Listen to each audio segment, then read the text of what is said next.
on these dimensions, it usually doesn't make people feel very good as a human.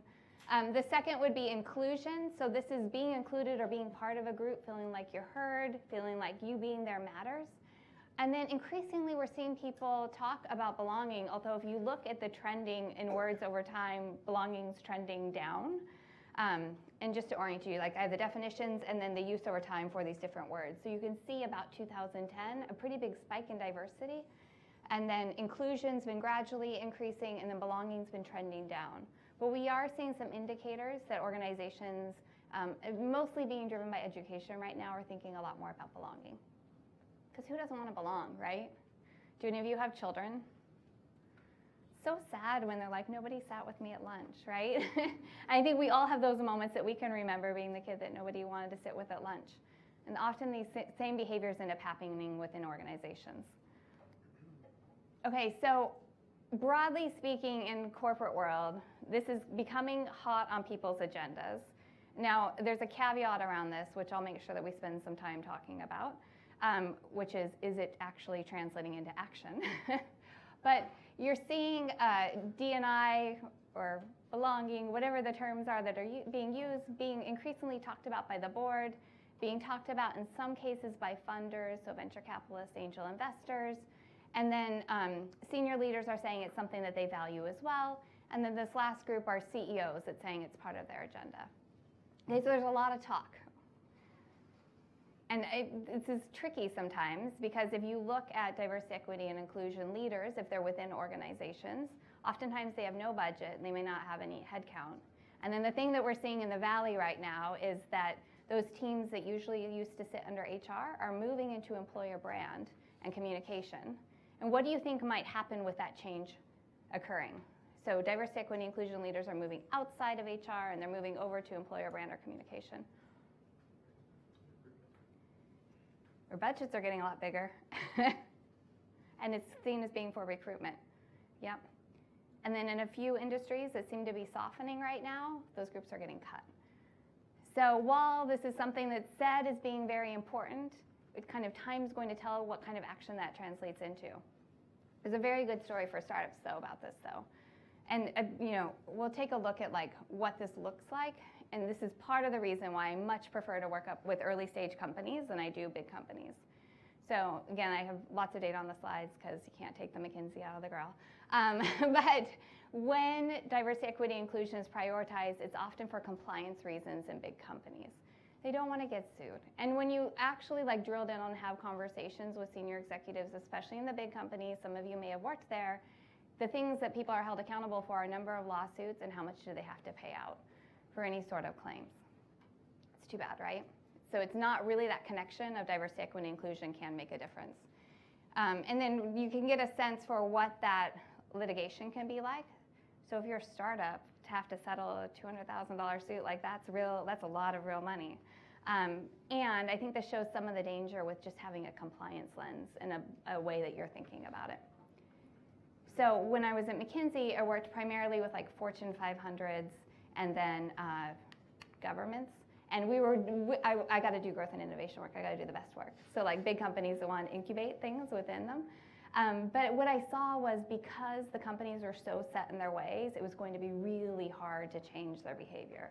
I mean, even trying to get big companies to think about innovating, it can be really challenging. The incentives just aren't there, right? So that's why I really like the earlier stage companies. And just out of curiosity, do people know the kind of rough rule of thumb for when culture is set? When does culture get set in an organization? How many people are there? Yeah. Like 5 to 10 people. Yeah, like 8 to 10, 5 to 10, very early on, right? So in those early days where you're like, hey, my friends, come work with me, or like all my buddies that were in the Microsoft AI group, come over here, like let's do something. You can see why there often isn't much diversity in those initial pools. And by the time you get to 10 folks, it's really difficult to change your ways. So let's take a look at what could be done. Just gave a bit more of a sense of what's been going on lawsuit-wise. There's a lot of these that have been happening. Boeing's had some big settlements. Google's had some big settlements. And then what's been really interesting to watch as of late is the employee base at Google activating and doing walkouts on particular topics like pay equity or big settlements that have been given to famous engineers who are harassing people. Okay, so here's the good news, and it's even better news for startups, that there's still a lot that can be done and different strategies that can be put into play. And we categorize as kind of 4 big buckets of organizations. So on the far left there, you can see the innovators. I'll define these in just a minute. The second group, which is still the biggest, probably because of that compliance mindset, are the risk reducers. The third's basic, pretty self-explanatory, but you can probably think of some of those. And then the last one's emerging. So this might be people who are like, we're interested, we don't really know what it means. So we're seeing an increase in the innovators right now and also in the risk reducers. A couple of quotes that you might find interesting, especially if you're looking for startup ideas. So 4 years ago, when we actually started, we were looking for cool tech solutions, because we're not a tech company. We love tech companies, we're not one, that were doing things around diversity, equity, and inclusion, and talent sonar. So they were a Seattle startup that was acquired by Unitive out of the Bay Area by a very successful serial entrepreneur, and they actually had to close down because the willingness to pay 2-ish years ago for anything around diversity, equity, and inclusion wasn't really there. Liz is their chief sociologist, and she's now founded Peopleism, so she's doing services, but she's seeing an increased willingness in people to spend money on these kinds of things. And some of the startups that are emerging seem to be getting a little bit more traction than they were 2 to 4 years ago. So that old thing around like, you can be too early, certainly plays out. And then in terms of budget, and again, I think part of this is the shift of it moving out of HR over to employer brand recruiting. The budgets are getting a lot bigger for people to spend on solutions, which is kind of exciting to see. Yes, go for it. Slice. It says here, people will be buying next year. What are you talking about? Buying what? Assistive devices or what? Yeah, so there's an increase in demand for people looking for solutions, and you can think about the entire employee life cycle. So recruiting techniques or tactics have been around for a while. The amount of mentoring platforms that have been opening up, so okay, we might be back on. So like mentoring platforms, again, like 4 or 5 years ago, there were things like Glassbreakers. They're trying to be a B2B software solution for matching mentors with mentees. They pivoted and went B2C because there wasn't much of a market, but we're now seeing more B2B like mentoring program platforms opening up. There's one in Bellevue, Chorus, I think, that seems to be getting some traction. The other area where there's a lot of interest right now is actually around promotion velocity. So there was a Lean In Mckenzie report that came out. It was in the press about 2 days ago, and it was talking about, we've been very focused on boards and diversity on boards, but actually it looks like we're losing a lot of diversity in that first step, getting to be a manager. And I love data, right? And when we talk to companies, even like HRIT companies, I mean major corporations, and you're like, do you look at promotion velocity by gender and by race? And most companies aren't. So they just don't have the data. But there's starting to be more solutions that are showing up and making it easier. And if you think about like your sales pipeline, you can look at conversion rates by segments. You could do the same thing for talent. Like, what are you sourcing? What's passing to the first round? What's passing to an offer? Who's making it to that first level of manager, VP, et cetera? So there seem to be more solutions showing up, and then the budget to support them. So all your examples are software that is based on data analytics. Yep. Yeah, that's what we're seeing some of right now. And the slide talking about some of the pressure, some of the major funds, like the fund of funds, Vanguard and some of those are asking about diversity of C-level executive teams. So that's putting some pressure on organizations, the big companies. Does that help? Yeah. Other questions? Okay, just shoot up a hand whenever you have them.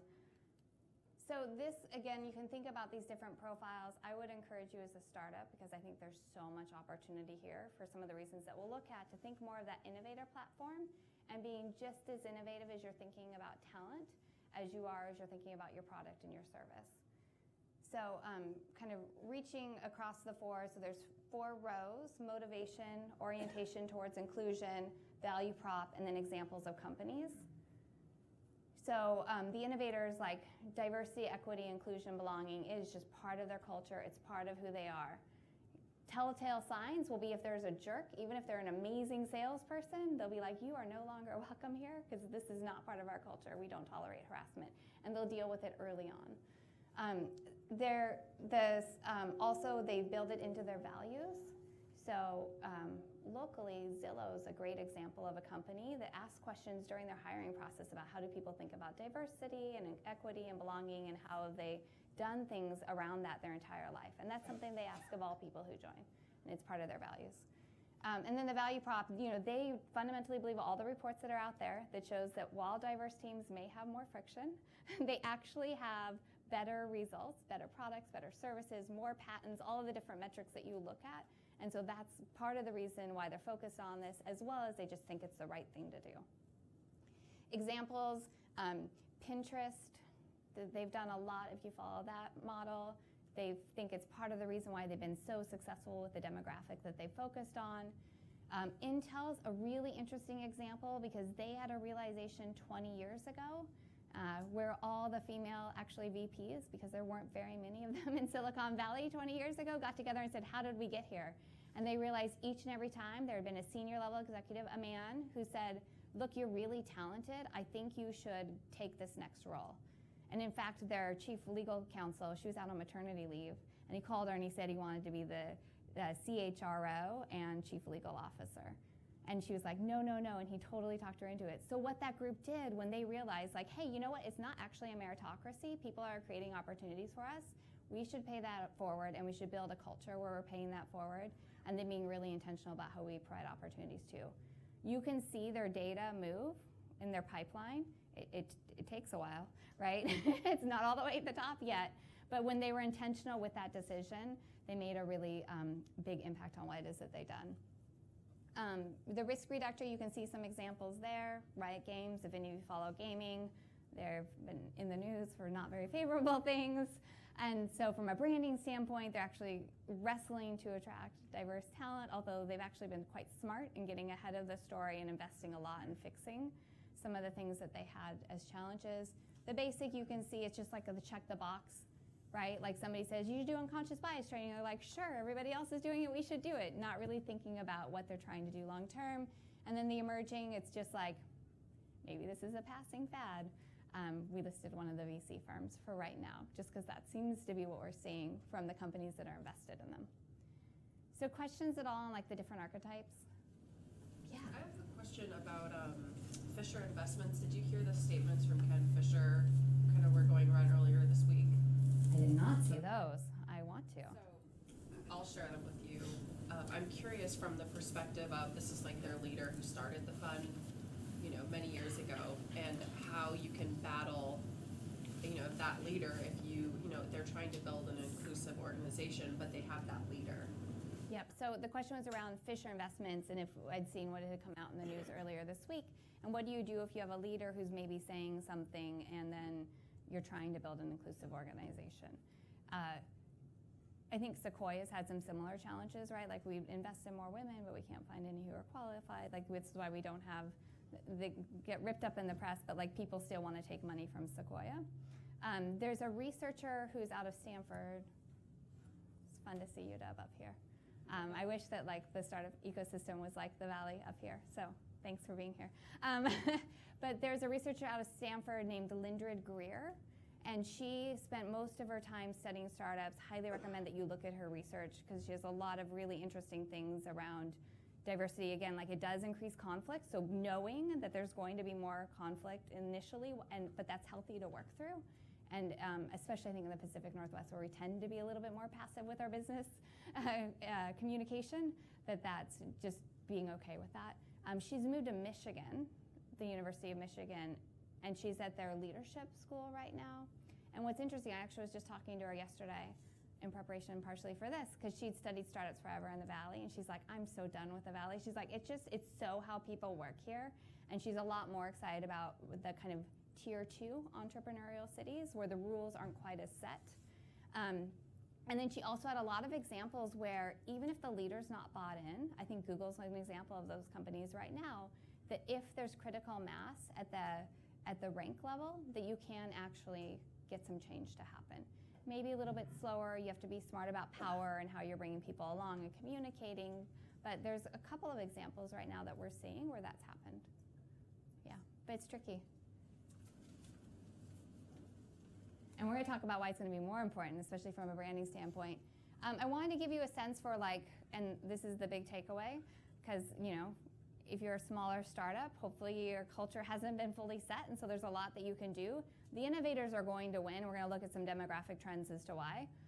But what it's looking at is basic needs, and if you've seen Maslow's hierarchy, it's a bit of a take on that, but thinking about it from an organizational standpoint. So you move from basic needs up to self-fulfillment, and then you can see what's needed by the team, which is physiological, safety, self-actualization.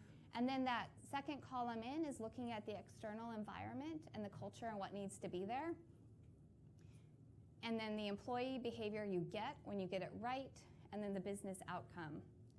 So I think one thing to just keep in mind is you want to be intentional about building this out. So lots of times people want to skip over trust and move right away to innovation.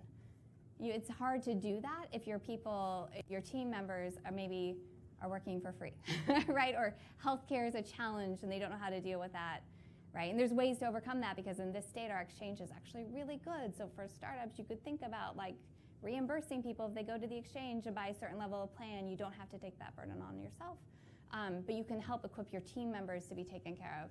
So that bottom row is there's just some basic things that you need to do. And if you don't have trust, then you're going to see turnover. But if you're managing, if the retention you have is what you want, then you've gotten the trust right, and you can move on to another level, which again, we'll talk about what sometimes is missing here. Actually, I'd be curious, for that second row, this one right here, what do you often see missing in maybe some of the startups that you've worked in?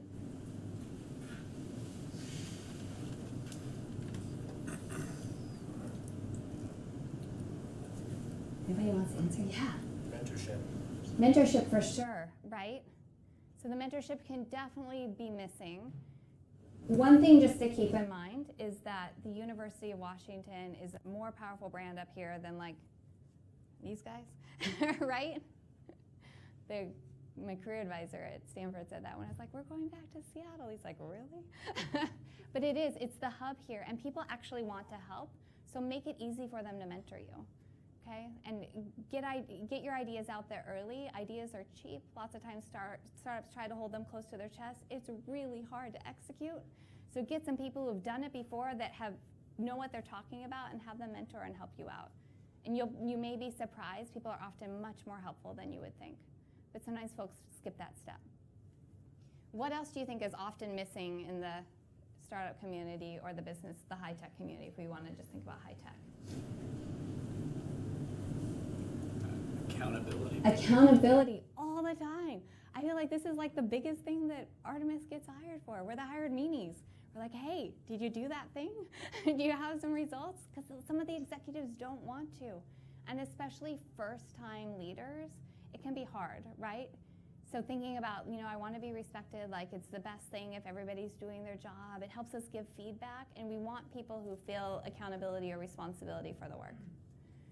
The other area that we see a pretty big gap would be around leadership stability. And high tech in general is notorious for spending the least on professional development. It's tricky to be a manager, especially if you've come from maybe an area that's more technical and you've been an individual contributor, and all of a sudden you're having to delegate more and you're having to give feedback. And so investing a little bit in how you're treating your managers or your bosses and your leaders, and then trying to have stability at that level, can make a really big difference. And when you've gotten that right, you'll see engagement by your team members, which is a lot more fun to work in. And then that's where you start to see the productivity gains. And it's another area where we do a lot of work is in private equity. And it's so sad in some cases. We don't work with the ones that are bleed out all the cash. We don't like those folks as much. But we like the ones where they're wow, it was an amazing business. So there's a security camera company. It was the first in the United States way back in the 50s. They sold to a large conglomerate out of Europe, and they just bled cash out of it. So it went from 1.2 billion down to 600,000. And then the PE firm that we're working with bought it for like not very much. The people are super depressed because they haven't been managed. They haven't had one-on-ones in years. They haven't had performance reviews. And what's interesting, though, is right now, a lot of the security, like the hardware security companies are manufactured out of China. So strategically, it's a very interesting time to be one of the only made in America security companies. And so what they're doing is they first focus on basic trust, and they've gotten that retention. And now they're getting people a lot more engaged on like, where are we going? And they're investing in manager training, and they're starting to see a lot of results in terms of productivity of their salespeople, their marketing teams, et cetera. And then as you move farther up, this is where you can get more diversity and collaboration, experimentation, risk tolerance, et cetera. So sometimes what we'll see when we go talk to companies is there's a lack of diversity, and the issue is actually the culture is toxic, and so you start to see the diverse talent exit. I'm sure you may be able to think of some examples of these, right? People don't like to be yelled at all the time, and there's some situations where that happens. Or if there's been companies where they've been like, don't get in the elevator with so-and-so, and you're like, what? Why is this tolerated that like some senior executive is allowed to behave this way? So just if there's a takeaway to have, it's around, a lack of diversity might be a sense there's something really wrong with your culture, and that can work for a while. There's been many companies who have been successful with toxic cultures because they have product market fit. But for a couple of the reasons I want to make sure that we hit, it doesn't work for long. All right, so what does this mean for you as a startup? Well, let's talk about, I'm listening to this, and it's like I'm from a different planet. What is this? maybe that's a sign. You say things like people don't like to be yelled at. Does it really happen? Is there really a company where people get yelled at? I have never seen or heard of such situation. Yeah, we have a mantra of assume nothing when we enter a company, but there was one company local. It's about 50 million in revenue and has grown maybe 40% year over year. And one of the senior executives, I won't say his name, calls himself bad, and then he names himself. And he's like, bad so-and-so came out today. Like, I screamed at everybody again. I smashed the phone down and I broke it. I'm like, you gotta knock that off. It's a very successful company with big customers that's had decent growth. Okay, so you can do it when in a public setting when there is 200 people and the yelling is not directed at an individual. Oh, sometimes it's directed at an individual. How many of you have seen like yelling or bad behavior, abusive behavior, name calling in organizations? You live in a very special place, my friend. Good job. I live in a place where when this happens, people would immediately threaten lawsuits, and they would actually dream about being yelled at because they can sue and then get those large amounts of money that were quoted earlier. So it sounds like perhaps it would be interesting to explore your company's culture, right? Maybe there's been a few major lawsuits and they've cracked down on what's happened in the organization. Maybe people peer check and are like, hey, that's not okay. And we've seen some really cool examples of organizations where new people have joined and they might say something. And you can think of I won't share, you can think of things people say.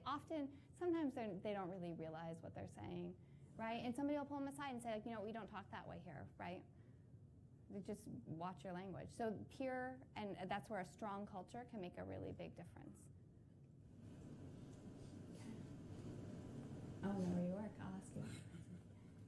Any other comments or questions before we take a look at what's going on in the startup space? Okay. So before we dig too deep into this, I know not a lot of you have kids, but for those of you that do have kids, or if you know small children, think about how they attach to adults that they know, and then how they basically get wired or programmed. So I have twin boys that are 5 that were born at the UW hospital. Thank you, UW. And they're so funny because I'll say things to them like, well, when you're 18, you can get a phone, right? And they just repeat it back to me. Like, when I'm 18, I can get a phone. And then we talk a lot about taking care of each other, which my kids all do, right? Like, you gotta brush your teeth. Like it's just what we do. So it makes it a lot easier for me because some of that peer coordination and checking is there. With your startup, it's a lot actually like having a kid. And some people will talk about this as being my baby. So those same things about attachment, how do you want people to attach to your organization, are there. Thinking about programming behaviors and getting systems in place. Thinking about the types of incentives that you put in is really important. And I think there's a desire, a really deep desire in the Pacific Northwest to have some diversity in the startup space. So Jonathan Spadato, I might have butchered his last name, from GeekWire, is an angel investor as well. And he said, you know what, I only want to invest in diverse teams. And so, like, don't even come to me for an angel check unless you have, like, truly have a diverse co-founding team. Similarly, you know, Techstars, which is at Startup Hall, their Alexa accelerators, they're looking for diversity in their teams, and they're being intentional about trying to build those relationships. So there's a real opportunity right now. Now, I think on the flip side, so the class that I teach at PCE is Women in Entrepreneurial Leadership. And Stanford, which started doing these very niche-focused entrepreneurship courses about 10 years ago, was incredibly helpful in like saying, here's what you should do, and here's the cases you should have, and here's how you should bring in guest speakers. So they emphasize the cases a lot because they said it's hard to know what it's like to be an entrepreneur until you're in it, which is true, right? So the cases can help people kind of have a simulation of what it would be like. So like, you're gonna run out of money. Do you lay everybody off right away? Like, how do you have that? That's a very real situation you may run into. There's a co-founder's dispute. Like, when do you deal with that?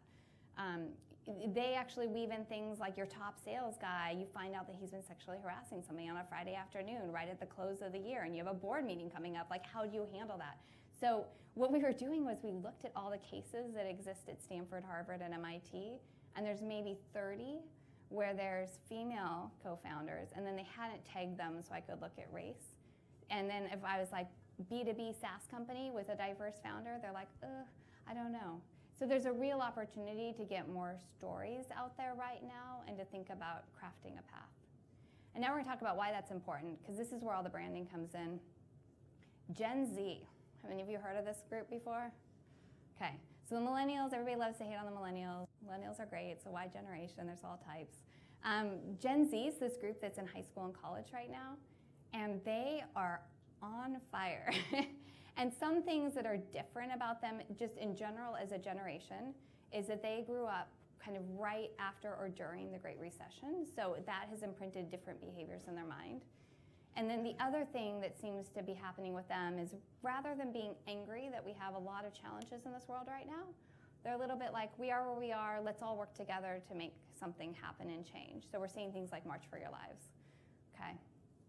So I wanted to give you just a breakdown of some different attributes that we're seeing here, because if you're planning to sell to young generations, then thinking about diversity, equity, and inclusion early on is going to be very important.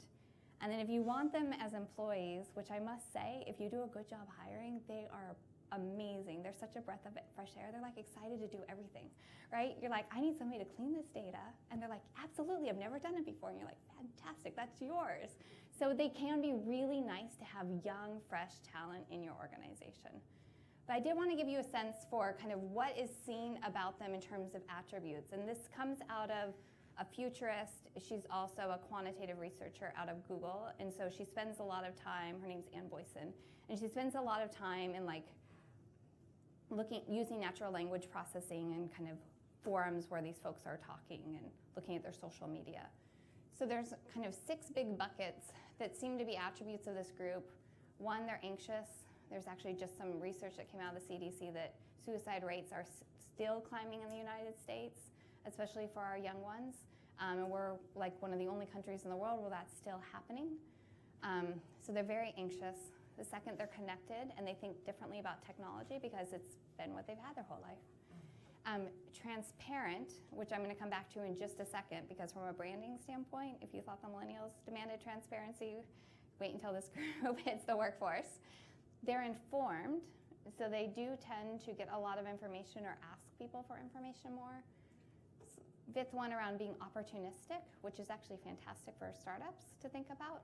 And then the last part around non-binary, so their relationships and thoughts about gender are very different than what older generations have experienced. Okay, so from a branding standpoint, I think the one thing to be super aware of is this one, transparent.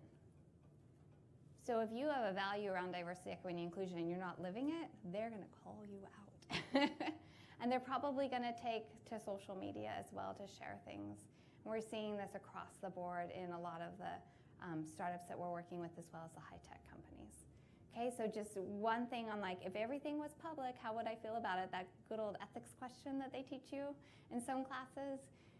Now I think it's more of like, it's probably all gonna be public. So how am I thinking about this? Because the last thing you want is to be back on your heels having to deal with negative PR that's happening. And then on the flip side, if they love what you're doing, they'll be great at sharing what those elements are. So questions about the Gen Z? Does this match what people are experiencing and seeing with them? Yeah. Is there a reason why the last 3 are different colored, or? No. Oh. Just my Gen Zer that made this slide. I'll have to ask her. Yeah. I'm kind of curious about the correlation between the connectedness and the anxious components, especially when you correlate them to how connected Gen Zers are and without the integration of a highly developed moral compass. So they're not cognizant of how fast their information hits individuals, how much people can see it. And when you correlate that to bullying and people within their schools, and then an insurmountable of expectations that they're faced with as they start going through middle school and high school in relation to extracurricular activities and meeting deadlines and being the superstar, and then hitting college, I personally have had I've had individuals in my family that have unfortunately committed suicide, and there's a lot of patterns that are synonymous with what you're speaking about. Has there been any research into, I know this necessarily isn't what we're talking about today, but I'm wondering if maybe Anne may have shared with you information about what she's finding, any correlations, because a lot of that it's all a part of mental health. Yeah, and so the question was around connectedness and anxiousness and what some of those relationships may be. Anne and I have actually talked about this a lot. We're both moms, right? So I think this is something we think a lot about. There aren't awesome studies right now. There's some work being done that we're excited to see as it comes out, but the correlation doesn't mean causation, so it's hard when you actually get in there and look at the studies of what's being said. There's one interesting one that's done around the world that looks at kind of Gen Z, and there is a relationship between levels of anxiety and if they're experiencing changes to their environment because of climate change. And when you survey Gen Z, the vast majority of them think we're going to run out of natural resources in their lifetime, which I was like, that's not what I was growing up with as a middle or a high schooler. So it'll be interesting to watch and see what's going out, but the best one we've seen so far is this kind of worldwide one looking at the environment and the environmental changes. Yeah, but it's good to think about, right? So we're seeing more mental health benefits pop up. You can think about what you're doing in your startup and trying to attract great talent. And then I think the other part to think about, because talent is so important as a startup, and be particular with who you're bringing on board, which speaking from experience, it's really hard to do sometimes because you're like, we need people to help, right? Like we just closed a big deal. But be particular about the talent that you're bringing on board. Think about your values, think about the behaviors. And this young group can be incredibly positive if they're channeled in a great way. And what they're looking for, and I think especially what they're looking for from the startup community, is an organization that truly believes about diversity, inclusion, equity, belonging, both in terms of consumers, who they're buying from, and also from where they go work. So I'll give one more example, and then I'll open it up for broader Q&A. Forever 21 declared bankruptcy, right? And it's really because the young ones who tend to purchase more clothing decided like fast fashion maybe isn't as good for the environment as it should be, and we're going to be more intentional about not buying as much stuff. I mean, that had a huge impact on a business that had been very successful for a long time, and in fact was the darling 10 years ago of the fashion industry. So there is a real opportunity for startups to think about diversity, equity, and inclusion, and that will translate into your brand. And in some ways, you won't have to spend as much because you'll have your employees talking about it or your consumers as you would if you were doing more traditional branding and PR and marketing. So with that, I'm going to open it up for questions. Feel free to email me, text me, whatever. This topic near and dear to my heart. I wish I could have built a business off of it, but 4.5 years ago, there wasn't a willingness to pay. So we did what we ended up doing. What questions do you have? Yeah. We had a speaker last semester, I think, that was sort of on the same topic, and she was talking about diversity, in some of the big companies. And I asked her the question. I want to see if you have any question, because she could come up with one. Have you come across any companies here in Seattle, in particular, that are really starting to address it in a real way, and how are they doing that? Great question. So the question was around, have I seen any companies here in Seattle who are trying to address it in a real way?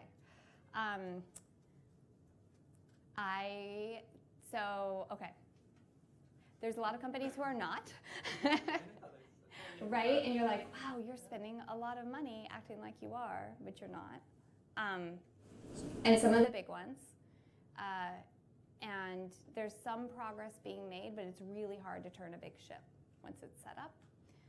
There are a few startups who say that they're trying, but it's still challenging. So I run a grassroots group. Any of you are welcome to come if you want, where people bring in challenging problems that they're dealing with, and then we crowdsource solutions. And there was this great startup called Dumpling. This was one of the founders here, one's in the Bay Area. And they were really looking for a diverse third co-founder, and so they brought it to the group. And it was legitimate that they cared about this, and so people shared resumes and took a look at their hiring process and how they were writing job descriptions. And so they've been trying. Remitly, I hear about a lot, but I haven't looked under the hood to really be able to assess. But I've heard about that organization a lot. The other one I've heard about a lot, and you have to consider the industry they're in, is Outreach. So Outreach primarily sells to sales, which is often not diverse. But they've been trying to build it into their organization from the beginning. So I would say those are the two that I hear about the most, and then we hear a few startups that are trying. Small steps, but every positive progress. It took us hundreds of years to get here, so I think we could move a lot faster. When I look at work happening throughout the United States and also internationally, I feel like this region is very, very behind. And because we tend to think we're super progressive, we have a hard time talking about it. In particular, we have a hard time talking about race. So I think there's a real opportunity. Yeah. I have a question from Spokane. Have you seen Ken Blanchard's videos on servant leadership? Do you see a link between servant leadership and DE&I?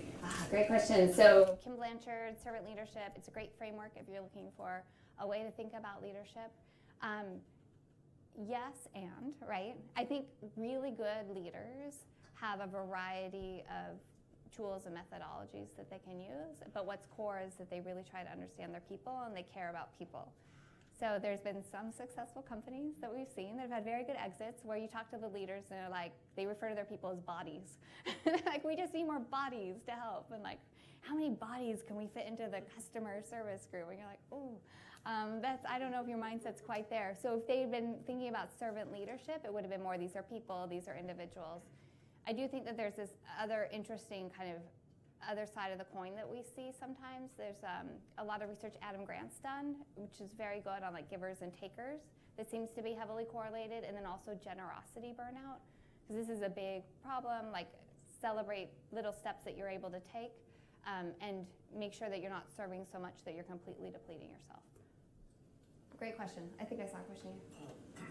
Does employee referrals create more obstacles for the diversity, equity, and inclusion? Because when I employee referral, I like my friend and then buddy system, then exclude everybody else out. And that's one thing. The second one is job advertisements. They exclude a lot of women and a lot of minorities. And also third, I apply for many companies. Yeah. And some people call me, then I say, oh no, this is not my company because everybody I see is a white. Yeah. Sorry, it's not my company. So, Yeah. So a whole bunch of things. One about employee referrals, a second about like job descriptions, and then a third around you get called all the time and you say, and keep voicing that, because I think actually individual action will add up to something. So keep voicing if you're like, this isn't my company because of X, Y, and Z, or I'd love to help work on this, like what's your plan, and kind of dig a little bit more to see how they're thinking about it. In terms of employee referrals, there's a great way you can check. If you can get the data, take a look at your employee referrals. We've historically seen that unless you're intentional about them, you end up getting people that look like yourself because you're comfortable working with them, or you all work together at Microsoft, or you all work together at Amazon, so it's easy to band together. So you can take a look at that. That's an area, though, where we've seen people make improvements because employee referrals are often actually the best sources of talent because the employee's done a good job saying this is what it's really like and this is what this job will actually be, so the person that comes in knows more what to expect and they're more likely to stay. So we've seen people do different, in some cases, incent differently for diverse talent, which can sometimes cause problems. In other cases, they've just said, hey, you know what, like remember we're trying to look like the census of the United States, so we need to think about not just referring people who look like us. And so that can help with employee referrals, just making it top of mind of don't just go to somebody who looks like you. And you can even have people do an exercise of like, who are the last 10 people you referred? What gender were they? What race were they? Where did they work before? Like that just often will cause a little bit of a light bulb to go off and have people think more intentionally. Job descriptions. So there is a lot of research. If you like research, I'm a giant nerd in case you couldn't tell. Like I get super excited to build slides and I would read all the time. So there's a lot of research at the Clayman Institute out of Stanford, and they've looked at job descriptions. And have any of you managed big teams? No, a few of you, okay. When you manage a big team, you see this happen. So the more qualifications you have, the fewer diverse candidates you'll get. And so the first moment I was like, oh my gosh, this is true. I was managing a 30-person team with skip levels, and it was really international. And like the guys on my team would be like, I saw that VP job opened up. I'm going to apply for it. I'm like, you're on a PIP. You've been here for 6 months. Like, you're not qualified. You haven't done any of the things that are on the qualifications. They're like, oh, I just thought it would be a good experience, like to practice interviewing. And like, wow. And then the women on my team or the people of color that might have all the qualifications, I'd have to go to them and say, did you see this VP role opened up? Like, you should apply. You're totally qualified. And they'd be like, oh, really? I mean, I thought it says 5 to 7 years of experience. I only have 5. And you're like, okay. So if you can reduce the number of qualifications you have and be really intentional with it, you're going to get a broader pool, and there'll be more awesome candidates if you're getting a broader pool. Oh, another question, then we'll go to the one in the room. Do you want to do? Oh, Sure. Okay. Another from Spokane. What concrete steps can startups take to find diverse candidates? Oh, yeah. I mean, I think concrete first, set a goal and a target, right? Like startups can be really good at hitting goals. So, at Artemis, which we aren't here yet, but we're working on it, we want to represent the U.S. society in terms of gender and race and veterans and disabilities. So once you've done that, you're just a little bit more intentional of like, all right, what are we doing with our recruiting process? So that's something you can do, set a goal and talk about it. Second thing you can do is there's super connectors. So think about your nodes of talent and where they are. So Stephen Matley here locally has really good connections with diverse talent. He's a recruiter. Like, talk to Stephen about what he's seeing and what kinds of roles people are wanting and build some relationships in those communities, because it benefits everybody. So that's the second thing you can do is like look for the super connectors that have nodes or connections into groups that really matter. I think the third is the worst thing you can do is recruit diverse talent and then churn them at 2 or 3 times the rate. And so thinking about, while we're intentional about wanting diverse talent, how can we also make sure that we're going to include them and hear their voices and have them be a real part of the team and belonging before they even join? Because you get in this very bad cycle if you're just focused on diversity and then you churn through the talent 2 or 3 times, because then people will talk and then they'll tell their friends not to go there, and it'll be really hard to recruit diverse talent. So if you've done a good job of identifying the super connectors, getting a good pipeline coming in, and then are already thinking about how you're going to include them, then you can start asking for referrals. And like things can grow pretty quickly once you do that. Okay, we're here, and then I'll come back to the front. You mentioned the Mckenzie diversity study that came out a few days ago. Are there other studies that we should look at to help us kind of craft a concrete argument for leadership on the value of diversity? We know sort of at a gut level that it makes sense and it's morally the right thing to do, but are there other studies that we could look at? Yeah, absolutely. I mean, if you want to email me, I can send you a ton. I get so excited. Somebody asked for the research. I can't talk. But like Deutsche Bank has them, Mckenzie has a ton, Harvard has a gender and economy lab, Toronto, there's a school there that has really good research, the Stanford Clayman Institute. Some of the academics is pretty dense. And they're like, there's 200 pages that would tell people exactly what to do. So see if you can find some summaries of them. And then because McKinsey has, Boston Consulting Group's done some things as well, Deloitte has, I can send more of a synthesized summary. And this is an interesting point that you actually mentioned. There's so much research that shows this is good for business in terms of profitability and innovation and IPOing and all the things that might matter, and it still doesn't translate into action. And then we see executives really wrestle with like, it's just the right thing to do and needing kind of a small army or a business case of research or a business case to prove it. I hate to say that you kind of need both, but if it isn't built into your organization in the beginning, it gets killed every single time in middle management. And so if you're a 150-person organization and you don't have a strong business case, then it's going to get killed. So just, if you build it in right away, right, and you're looking at the research and you're aware of what matters and all the metrics show that it's important, then hopefully you won't have to have a strong business case. It'll just be how you work. Yeah. Oh, way in the back, yes. Hey, I'm curious, kind of looping back to what you're saying about the Gen Z and the connection to branding. I noticed that a lot of those character traits make my mind think of like virality and not necessarily brand loyalty. And I'm curious to hear what you've seen in terms of how Gen Z is loyal or not loyal to brands, and how we can change communication from companies to make it more meaningful for them. Yeah, great question. So in the Valley right now, you're stagnant if you stay at a company for more than a year, right? Like talent's just churning and there's not a lot of loyalty, and that's kind of at all levels, but it's particularly obvious at the younger ages. So I think one thing that you can be done in terms of loyalty to a brand as an employer, and then we can talk about as a consumer, is to think about this part. So if you've gotten the trust here, there's a real opportunity to invest. And one of the easiest things we've seen organizations do is have a career path, which is amazing how often that doesn't exist in startups or in high tech. And so to say like, look, be patient, here are some skills that you need to learn. We're going to help you learn them. Startups are fantastic places to learn because you have to, because they're growing so fast. So we'll put you into a stretch role. And being really intentional and open about that can help have employer brand loyalty. And especially in high tech, we see like regular performance reviews don't happen. One-on-ones with managers rarely happen. Professional development's usually not super engaging or building real skills, and career paths don't exist. So those are some pretty easy things that you can put in very early on to try to help with that employee loyalty. Because people want to know, like, am I doing a good job, right? It's human nature to assume the worst, especially if you're already anxious. So that can help on the employee side, which can make a really big difference, because if you can get and keep great talent, it's so amazing. On the customer side, I think it's really around authenticity. So like Patagonia, you've seen them with their brand like get stronger and stronger and what it is that they're saying about the environment.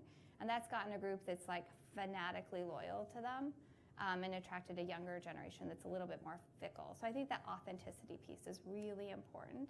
And then public stances on issues that matter seems to be mattering quite a bit too. We probably have time for maybe one more question, and I can stick around for a bit as well. Right up front, Liz? Okay. Yeah. I'll do one more. Yeah. Talk to me about defining diversity, and because that can be a problem, especially, and for a startup company, it can be very important. How are you going to define diversity? It's not simply. It's commonly not just simple men, women, and colors of skin. You know, there can be a lot of different other diversities that may be even more important to a particular startup company. Yep. So defining diversity, how do you do that? Are there tools? So there are definitely tools, and it's important to do because people have different definitions, and people may skew different ways. And as a leadership team, I think it's important to surface what those are and have a conversation around it, and then defining it for folks. We'll often see companies say cognitive diversity, and like that's good enough. So be careful of that one because that can have a bit of a backlash. There are tools, so Lindred Greer, I'll cite her again, because she's one of the few researchers who focuses on talent in startups. But she said that actually physical markers, like things that are different, they trigger your brain to think differently. So you might not realize somebody was first gen college and from a very poor family just by looking at them and where they are right now. But if you physically see, oh, there's a different gender, or there's a different race, or there's a disability sitting here, it triggers your brain to be more open, which is odd that that's the way our brain works. But I think helping people define diversity and making a good choice about what it means right now, and then communicating that clearly and commenting on how the importance of like physically getting reminded that diversity matters is important. Does that help? I'll see if I can find Lindy's stuff because she has really good research on this. Greer, Greer. Okay, so with that, like I'll put my contact information up here again. This is a topic so near and dear to my heart. I think it really comes from way back when first job teaching high school and seeing like amazing kids that just weren't listened to because they're a little bit different. And some of them have gone on to do really, really cool things. So just human potential is amazing, and we shouldn't underestimate anybody because of how they look. And you, as a startup, you have control over what you're building, which is the awesome thing about it. So be intentional.